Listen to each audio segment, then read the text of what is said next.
Amanda, it's so good to visit with you, and I'm so excited to talk about all the success you've had, and not just that, but the background and the journey to get here because it's truly, truly inspirational. First and foremost, how are you?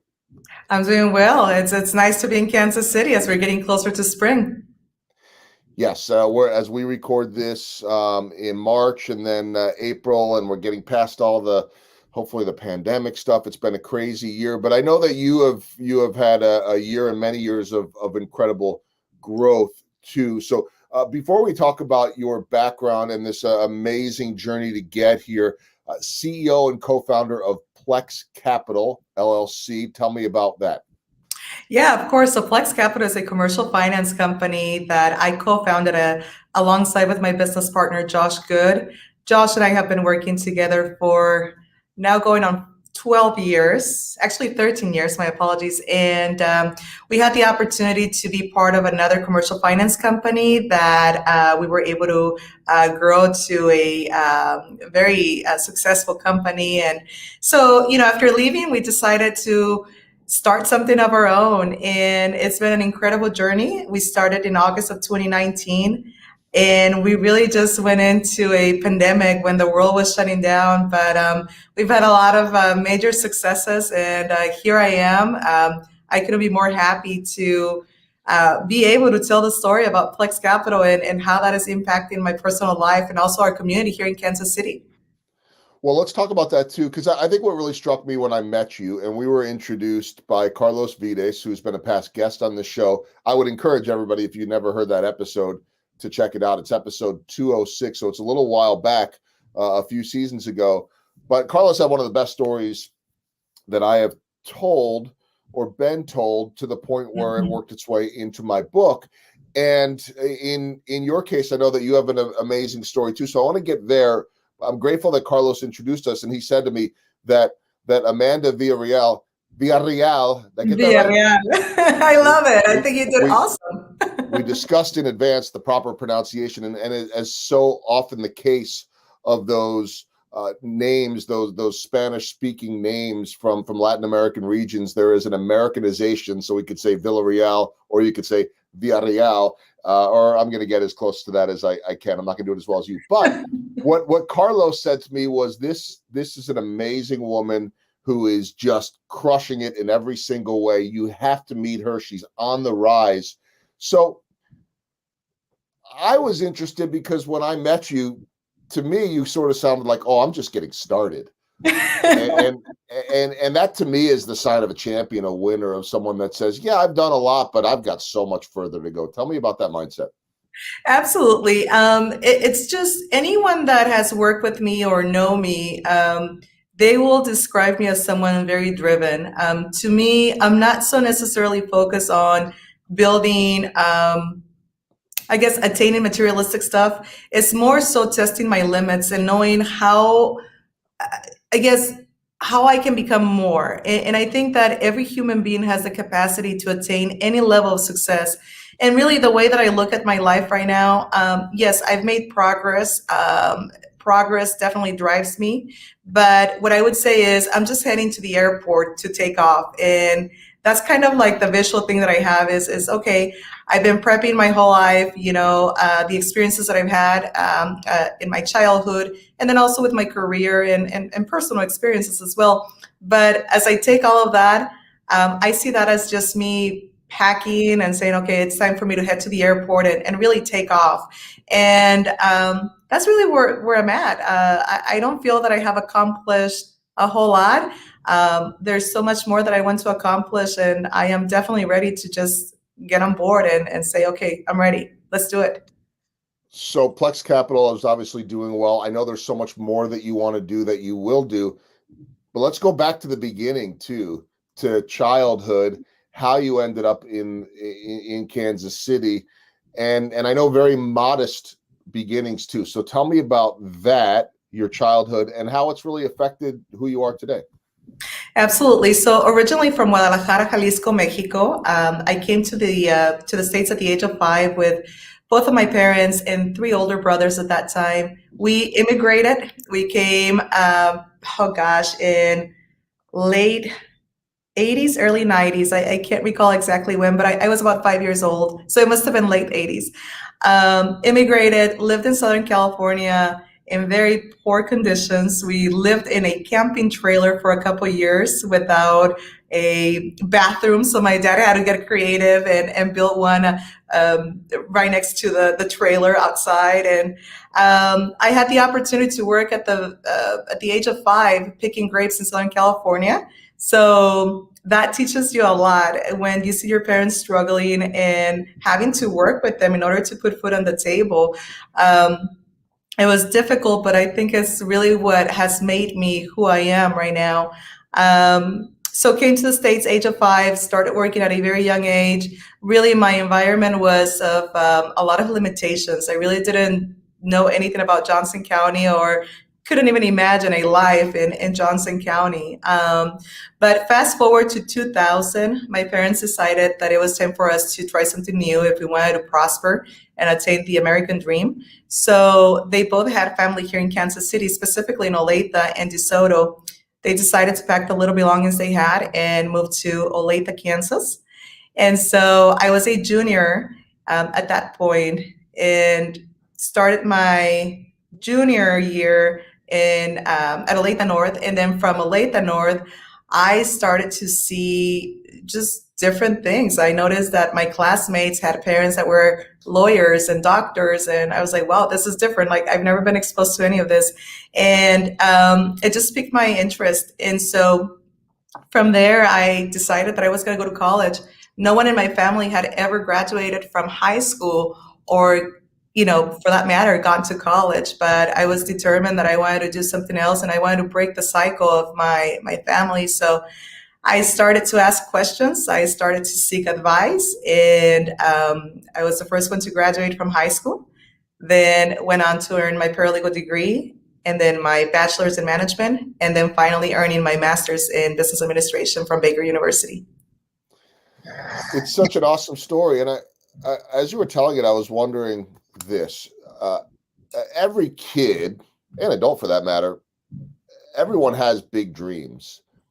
Did your dreams change after you were exposed to different people and seeing that other world of lawyers and doctors, or did you have big dreams growing up as a little kid in Mexico and then in California?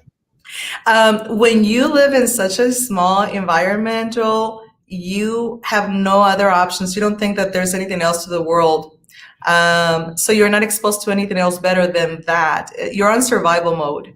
And I didn't have any idea that owning a big home or having a company or me going to college, like there was no, that seed had not been planted because I didn't have anything else to look at other than living in a mobile trailer parking lot and going and working the grape fields of Southern California. So that was not necessarily something I was exposed to. I think the chances of succeeding really changed for me when I was exposed to the life of Johnson County. And so that piqued my interest. I knew that my parents had struggled their whole life. We had experiences where we had gone to the grocery store to buy a gallon of milk and we were not able to afford a gallon of milk. And so those stories or those experiences stayed with me. And as I was exposed to something else better, such as the life of a Johnson County lifestyle, I thought, okay, there's a chance that there's something else. So what are they doing? And how can I do that? And it took a lot, especially going against my culture, because that was not expected of me. What was expected from me was to get married at a young age and have my husband take care of me. That was it, nothing else. So how much pushback did you have then from, let's say, your father? Because I'm guessing that if you're talking about the culture, this is an old school father. I'm guessing I might be wrong here, that had something else in mind. Yeah, it's interesting. And I have not shared this story with a whole lot of people, although I did recently on Her Life magazine when they did the interview a few months ago.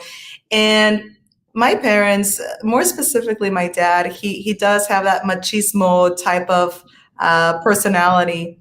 And I don't think he was hoping much for me. And I remember graduating from high school, and right away after the ceremony, we came home. And we're standing right at the entrance of the house, and I'm asking my dad to co-sign for me. And I'm asking him to help me go to college because, again, we didn't have it necessarily any guidance as far as what I needed to do as far as getting grants or anything like that. It was just me trying to find a way. And he looked at me and basically said, in a very colorful way, forget about this, get married, someone will take care of you. And I remember that experience. And really, I got to thank him because it gave me so much fire to say, I don't think you know who you have as a daughter, but that is the last thing that I will be doing. I will not just get married and have someone take care of me. I need to be independent and I need to go and build and create my own future. And so I think that that little thing that he said, again, in a very colorful way, made a huge difference. And there's a lot of drive that comes from that experience. So, how much has the world changed, say, in the last 5 years, 10 years? We certainly see so much nationally about the Me Too movement, but there's another layer here with your culture, the Mexican culture, the Latin American, the Hispanic culture of exactly what you just described. Is that starting to change? Certainly, it's your generation, my generation. You're a little bit younger than me, but I think it's our generation where we'll see our peers that will start to lead the way, like yourself, and then your kids, my kids' generation will know no other way, whereas you didn't know this way at all. You had to find it and you had to be driven and push against that culture. Is it starting to change? I think that slowly here in Kansas City, we're seeing a little bit more. You got to remember, we're in the Midwest, so diversity continues to grow. We're seeing more role models that are, brown, white, black, whatever. So we're seeing more role models, and I think that that will make a difference. In California, in places like the East Coast or the West Coast, you're going to have a lot more role models that are diverse, more females, more Mexicans or blacks. Here in the Midwest, I think we're starting to see that. And Kansas City certainly has been a place where it's the perfect platform to do it because in the last 10 years, we've seen the increased number of diverse people. And so I think it will start to change. I still think that we need to do a lot more. I think we need representation. Representation is huge. We got to be able to get out, and platforms like yours, for example, are great to be able to go to a school where it's primarily Latinos or Blacks or whatever community you want to focus on and bring the representation and say, people like you can come and attain success. There are some things that you got to do, such as put in hard work because nothing comes easy.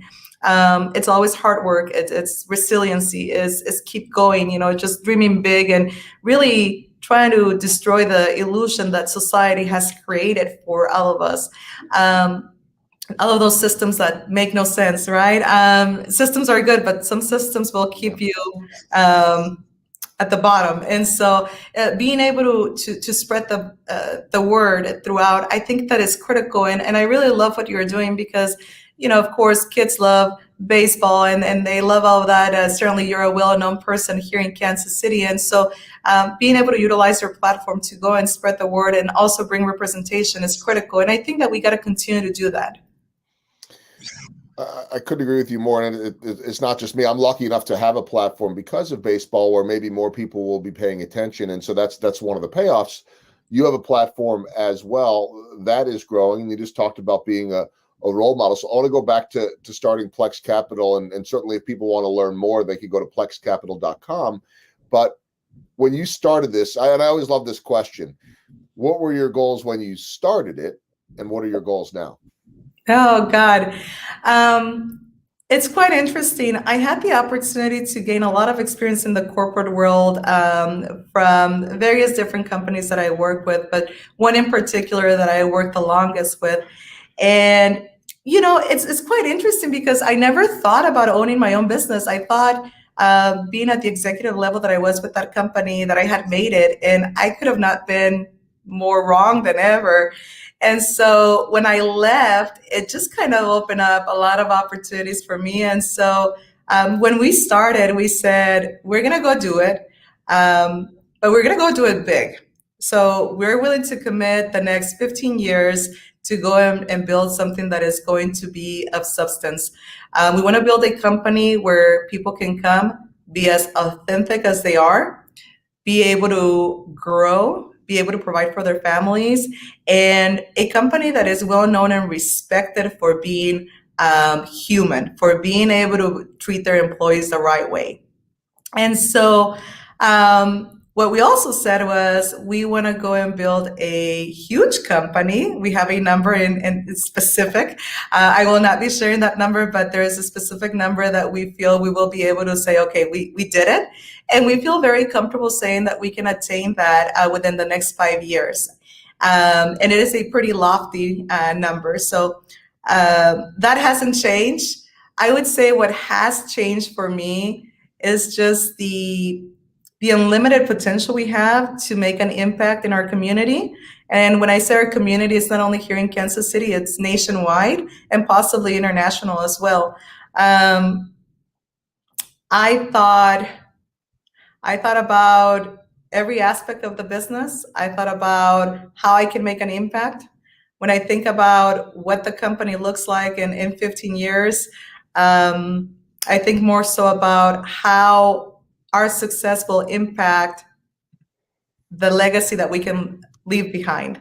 And so I think I've been focusing a lot more on that, and that really drives me. So without giving specifics as far as the numbers and the goals, yeah, they continue to grow, and I continue to see many other opportunities. We're working on our second company that is in alignment with Plex Capital, so more to come in the next few months as well.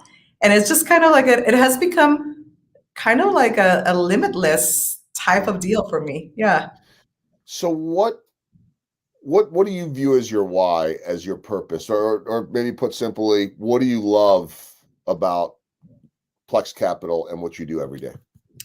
Well, I love working with dreamers. Our company does focus on providing alternative finance to businesses in the B2B space.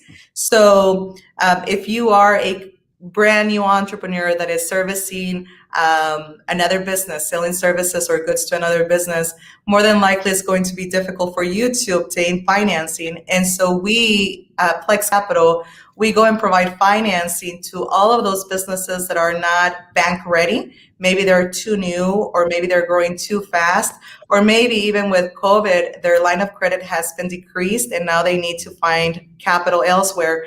What I love is that the simplicity of how we do it makes it accessible to all of those entrepreneurs. And if we go even beyond that, a little bit deeper than that, it's really the dream. Is I love speaking to new entrepreneurs when they're like, oh, can I do this? Should I do this? It's a little scary. And then they get on the phone with me, or we are doing a video conference call. I'm like, of course you can. I go through the list of things that they should have, and they're like, yes, I have that. Yes, I have that. Okay, then what's holding you back? And so I love being that person that triggers that thing of like, I can go do it. Amanda said that I could, and I can go do it because I'm going to have the support there. Well, and also because you have, right? I mean, we live in a world of storytelling, and I say this all the time. I mean, it's what I do when I get on stage. It's what I do on TV. It's what I do right here.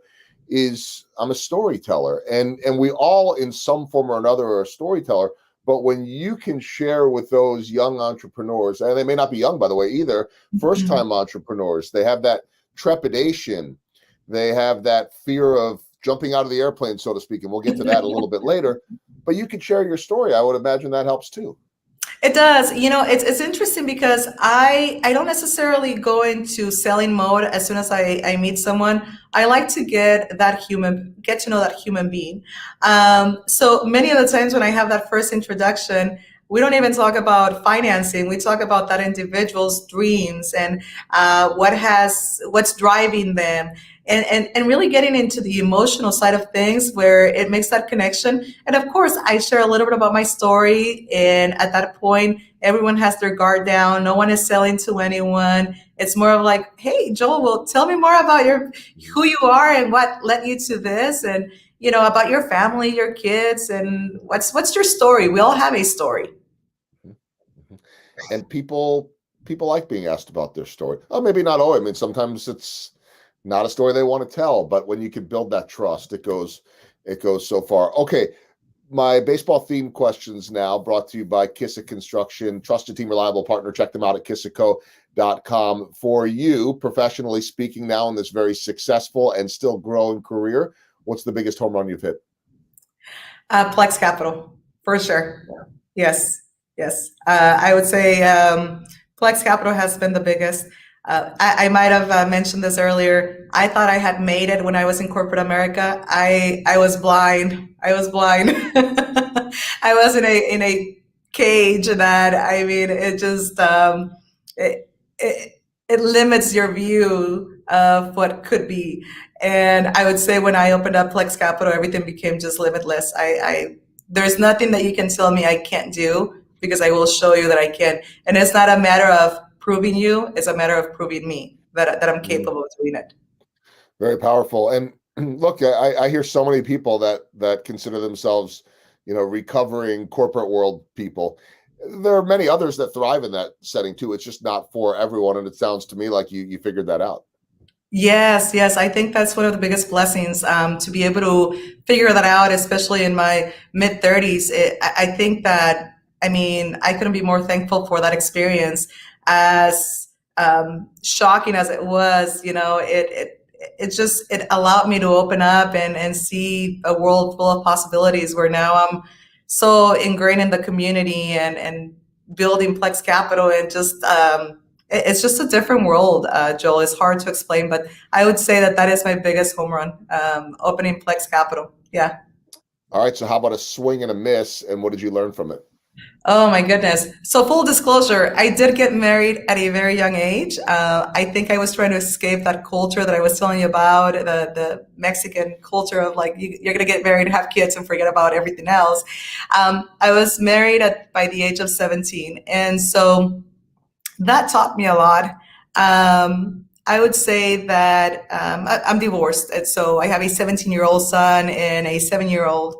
And so through that experience, it taught me what a true partnership should look like, and what it shouldn't. And so that's the biggest experience where I've gained a lot of wisdom. And, even now as a business partner, I can transfer a lot of those things that I learned from to this business partnership. Very interesting. And then the last question with the baseball themed will be small ball. What are the little things that add up to the big things?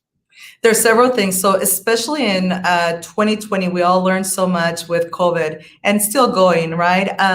But I would say the consistency of showing up is critical. Even when you're just staring at the computer, something will happen where you're just bored to death, and the creativeness is going to kick in. Mm. So consistency of showing up and ignoring the noise. And for me, that came true last year as we started Plex Capital. Again, we started the company back in August 2019, but we had to address some other matters in order to get the business going. So 2020, we started the year all optimistic about the new business, and then super fast in March, the world is shutting down. And so while everyone was running to go get toilet paper, I was putting on my high heels, my makeup, and showing up to the office. I didn't have a single client, but I was showing up, and I was ignoring the noise. If I watched 10 hours of TV last year, that was a lot. I was trying to protect really my mindset and not let myself fall into something negative where the world was going to end. So for me is consistency of showing up and ignoring the noise. Those are two major things that I follow, and I feel like that's the reason why the success that we've had so far, because we could have just shut down and said, okay, well, maybe this is not going to work out. Maybe this is a sign. And we did completely the opposite. We were showing up to the office, and I kid you not, we were so bored at staring at the computer and saying, okay, like, what do we do now? And through that, we came across a lot of opportunities, which the goals that we had for 2020, we were able to hit by July of 2020, in a very small period of time. And so far this year, we put some lofty goals for 2021. And I am happy to announce that by the end of this quarter, first quarter, we're going to hit the numbers that we had projected for 2021. And there were lofty goals. So very, very excited about that. And, of course, very blessed as well.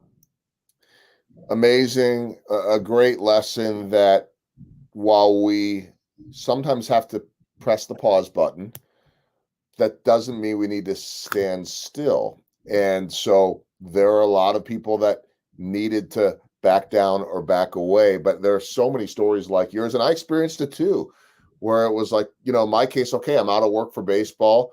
I have this once a week podcast. Let's do more. Let's dive in. Let's go from on stage to virtual speeches. Instead of waiting, finding a way to push forward. And I always say the show goes on. Yeah. Now, there's a choice of whether it goes on with or without you, but the show always does go on. That's life. Okay, 4 final questions as we round the bases. I alluded to jumping out of an airplane before. This one I never have, and I love it because we always send to our guests a little questionnaire looking for something kind of interesting or something truly unique. And you have this fear, but yet this ability to do something else that I would think would be impossible. So tell me about your fear and then this thrilling love or passion that you have for doing something that I would say is a little crazy. It's a little crazy. Like I even get scared for how crazy it is. Okay. So roller coasters, hate them. Oh my goodness. I hate them. I'm scared. I am so scared. And Me too. I've gotten on roller coasters, but I mean, you got to drag me. However, if you ask me if I could get into a hobby, I would say that skydiving would be my hobby. It's so scary that I don't get scared jumping off a plane. So if I told you right now you're going to jump out of a plane in 2 hours, would you be scared and then be fine once you got there? Or would you be like, all right, let's go? No, I would say, let's do it. Let's do it. Yeah. It is scary. It is scary and I'm trying to figure out where does that come from, because there is this thrill of just like saying I'm free, and it's beautiful. Now I can't do it, because I own a company now, so there are things that come with that, and such as being a responsible business partner. But I would do it as a hobby. Oh, absolutely. You have no idea what the thrill is. It's just out of this world. I have no idea what the thrill is. You're right. Although the roller coasters scare me. I have a few phobias. One is roller coasters. One is needles. I've learned, with the flu shot being beneficial and the vaccine that just suck it up. It's just a needle. I still get scared of blood being drawn, but I'll donate blood. I mean, so there's like fears there. And then roller coasters, if it doesn't go upside down, I might consider it. But there's no way that I'm going to be turning upside down, or like if it's just ups and downs and crazy stuff, I might hang on. But I don't know. No, not me. My whole system just gets out of control, and I can't do it. I'm readily willing to admit that all that stuff scares me. Okay, second question as we round the bases. You started to delve a little bit into my profession of television. I feel like every now and then I look up on social media and I see Amanda in front of a camera with our friend that previously mentioned, Carlos Vides. I think there's a deeper message there too, because he's doing some great things in the Hispanic community and really getting out in front of that camera and mentoring people. Tell me about what you guys are doing. Yeah, so this is a project that came to be, first of all, last year I was invited to do a business radio talk show through one of the radio stations here in Kansas City. And so I took it on and I said, okay, I can go and talk about a little bit about everything regarding business. And that led to, well, why are we not doing it in front of the TV, in front of camera? And so I have a good relationship with Carlos, and we both feel passionate about having representation, being able to reach out to the community. And once again, when I say community, it's not only here in Kansas City, it's beyond Kansas City. Anyone that is willing to listen and anyone that wants to see something different for their lives, right? And so we said, okay, why don't we start a TV show? And so we got together. We were at We were having happy hour at a bar, and we came up with the name. So it's Innovative Minds. And Innovative Minds is really just being able to go in and talk to um, people that have had success or are having success, about their life story, what has led them to be where they are, what's next for them, and then just really sharing those stories with the viewers. And so that is something that started at the beginning of this year. We had been working on that since gosh, late 2020. And it's been great. We're kind of testing the waters. We like what we're seeing. And I think that it's going to become something big. And it has the potential to reach a bigger audience internationally as well. It's cool. It's a great setup. It's a beautiful studio. And I had a chance to take the tour and talk a little bit to one of the classes Carlos was running. And so it was really neat to be able to see all that. Third question, as we round the bases, you talked about being in Her Life magazine. And then there's another one. I feel like every time I look up, you are being written about or photographed or photo shoot which is a sign of the fact that you are catching people's attention. You are inspiring people. Your story is inspiring people. What's that been like for you? The kid that grew up picking grapes, coming over Mexico to California. Now you're being featured in magazines and all these write-ups and articles. It's got to be pretty amazing. It's pretty amazing, but I think that more than anything, I'm honoring all of those that have come before me. I'm big on that. There has been many women, many people that have paved the way for me to be where I am, and it's now my responsibility to continue to pave the way for those that will come after me. And for me, that's critical.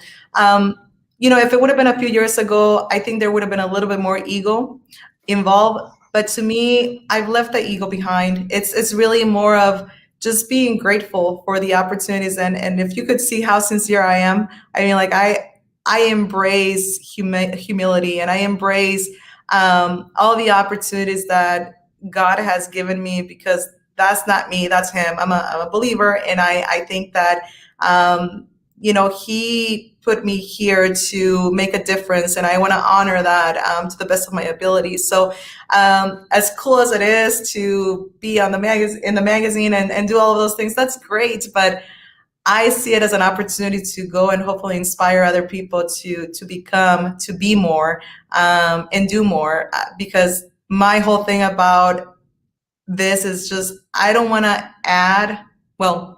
I don't want to hold the world back. I want to move the world forward.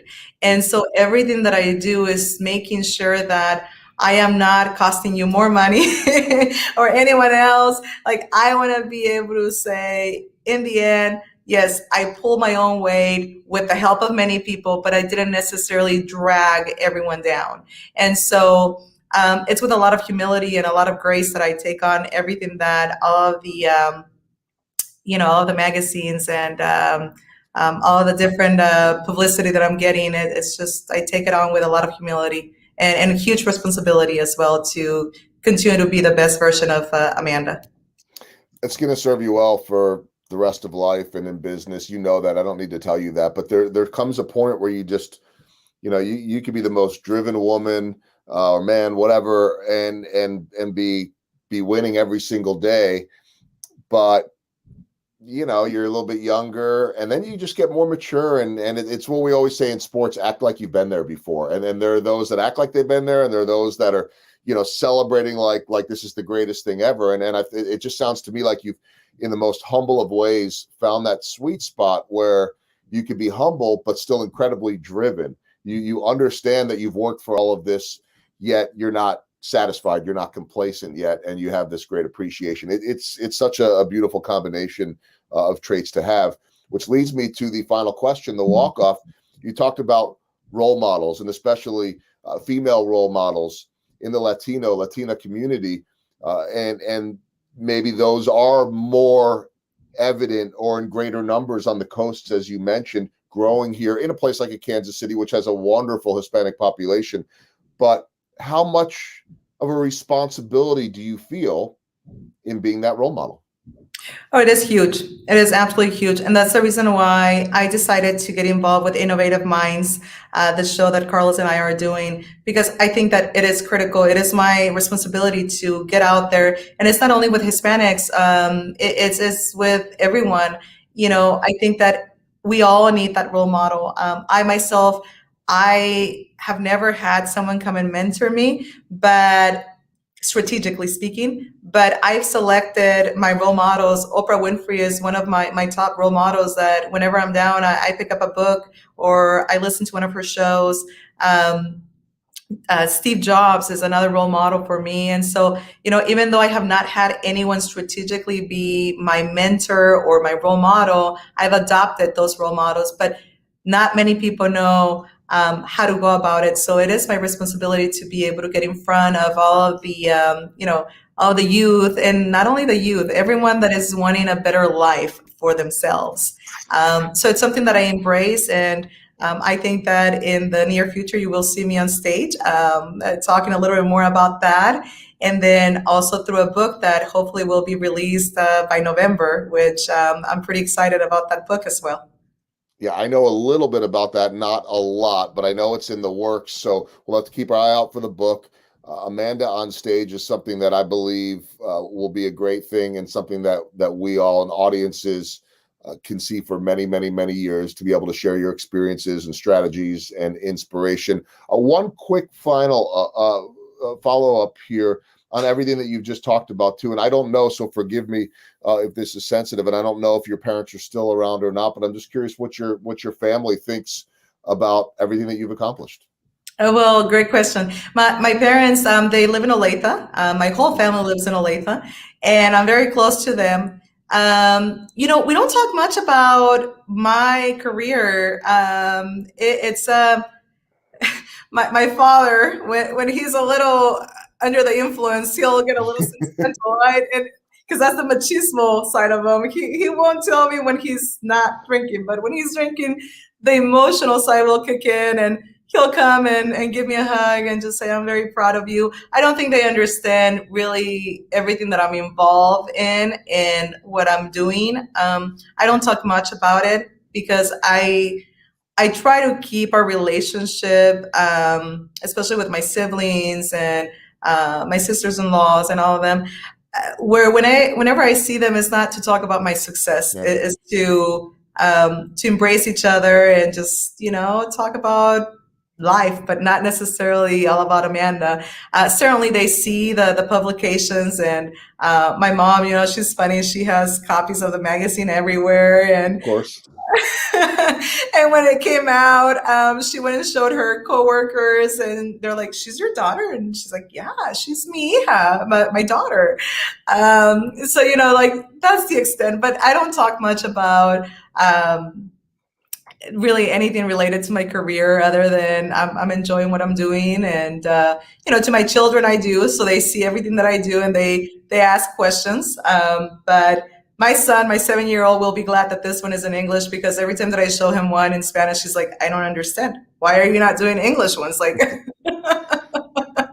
Well, a shout out to your 7-year-old for the English interview. There are many Spanish interviews with Amanda out there as well. They all work, as you are sharing your incredible journey with so many, and from picking grapes in the field as a young girl to running a company now, a book on the way, speaking, other endeavors that you can't quite reveal yet, but there's stuff coming. I'll just tell everybody a couple of things. One, you can go to plexcapital.com, certainly, to learn more about what they're doing, and you can find Amanda all over social media, and check out all of those sites. You can find her on Instagram at Amanda Villarreal KCK. Amanda Villarreal KC is her Facebook page, so she's all over. It won't take much to find her at all. Amanda, this was great. I knew it would be. I'm so glad to have gotten to know you during these crazy times, and excited to continue to follow your journey. Thanks so much for spending time on Rounding the Bases. Joel, thank you so much for having me, and thanks to all of our viewers as well. Thank you for allowing me to share my story. I appreciate it. Thank you.